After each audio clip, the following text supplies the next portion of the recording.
राजधानी पटना के एक हिस्से दानापुर में घर बनाना हो, जमीन खरीदनी हो या फिर किसी प्लॉट पर ईंट भी रखनी हो तो पूर्व विधायक रीतलाल यादव के बिना ना शुरू हो सकती थी और ना ही पूरी।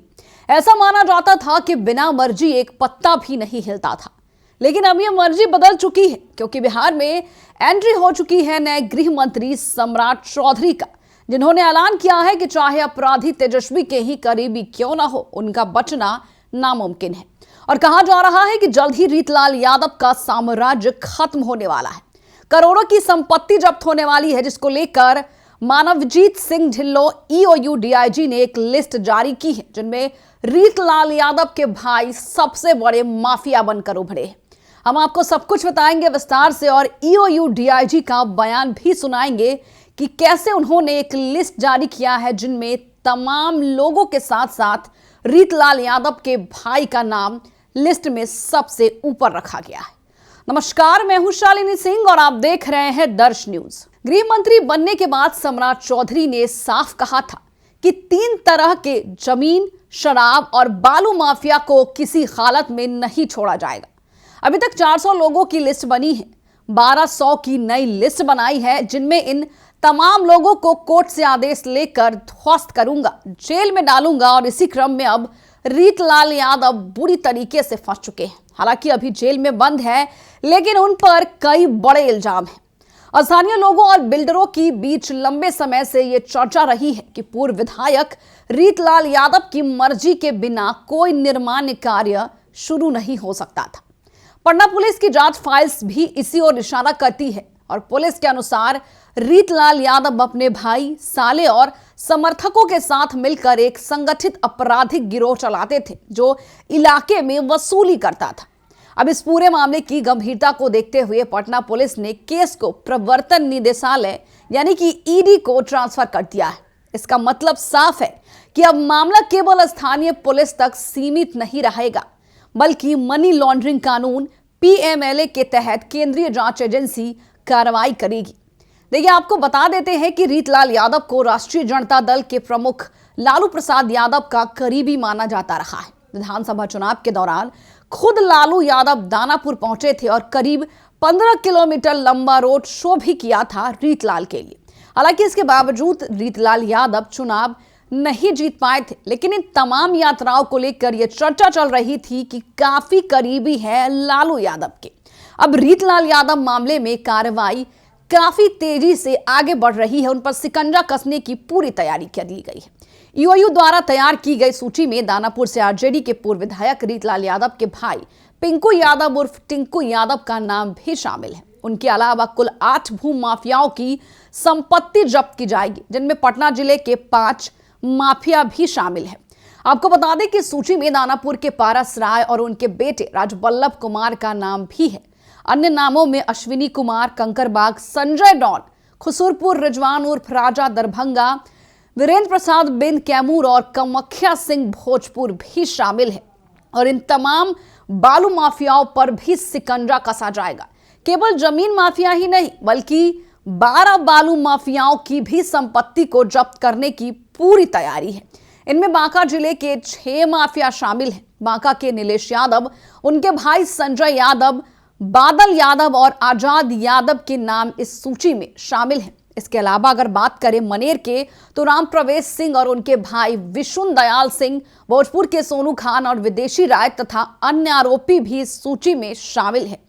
ईओयू के डीआईजी मानवजीत सिंह ढिल्लों के अनुसार जांच में यह पुष्टि हुई है कि इन सभी ने अपराध के जरिए अवैध संपत्ति अर्जित की है। आगे वो क्या कुछ कह रहे हैं, सुनिए। हम लोगों को एक प्रमुख टास्क जो नई सरकार का फॉर्मेशन हुआ है मिला है बालू माफिया और भू माफिया। बालू माफिया के ऊपर हम लोग पहले भी कार्रवाई करते थे और भू माफिया को चिन्हित करके हुए प्रभावी कार्रवाई करने के लिए तो प्रथम चरण में आर्थिक अपराध इकाई में एक विशेष कोषांग का गठन किया गया है, विशेषकर भू माफिया और बालू माफिया के लिए।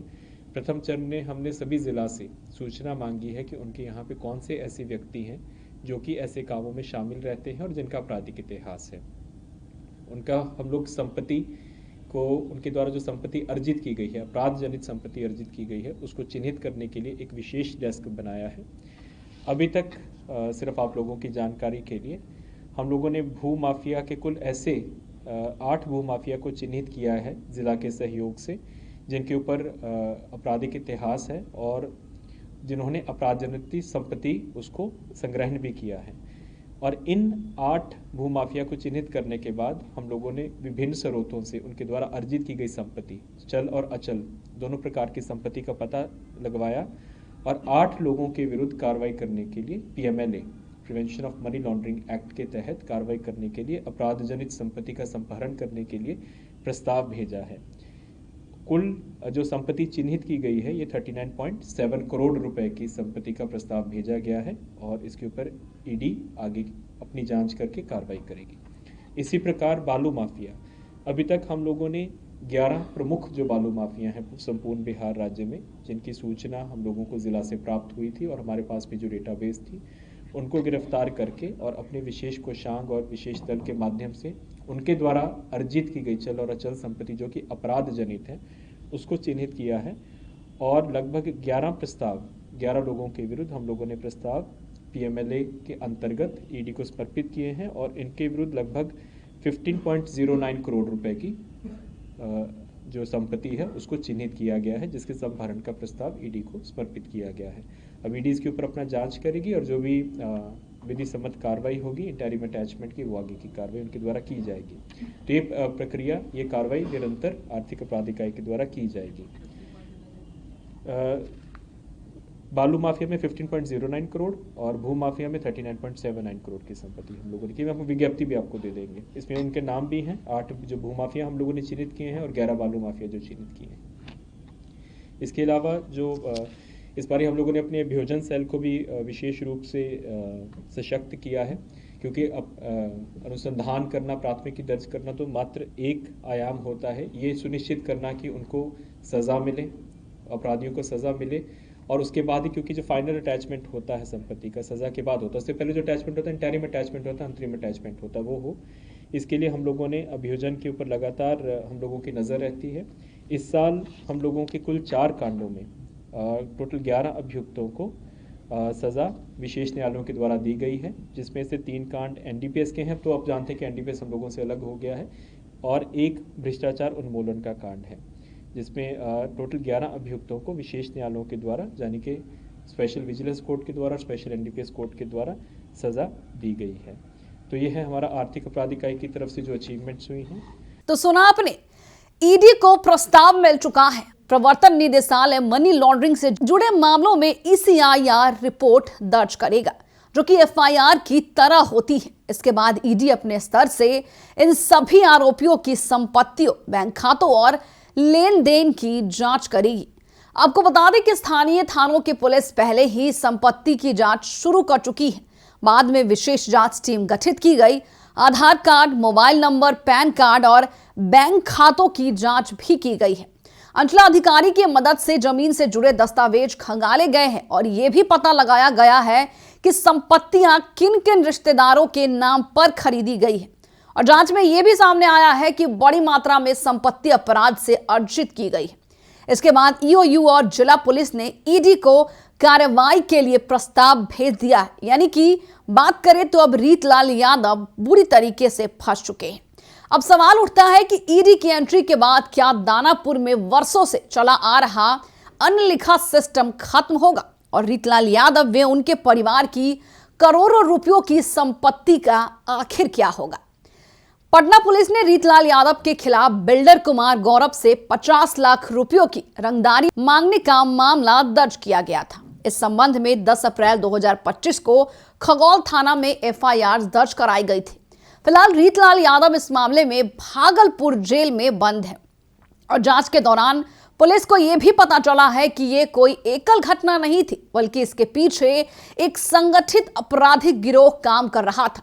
इसके बाद पुलिस मुख्यालय के निर्देश पर खगौल थाना में एक और केस दर्ज किया गया।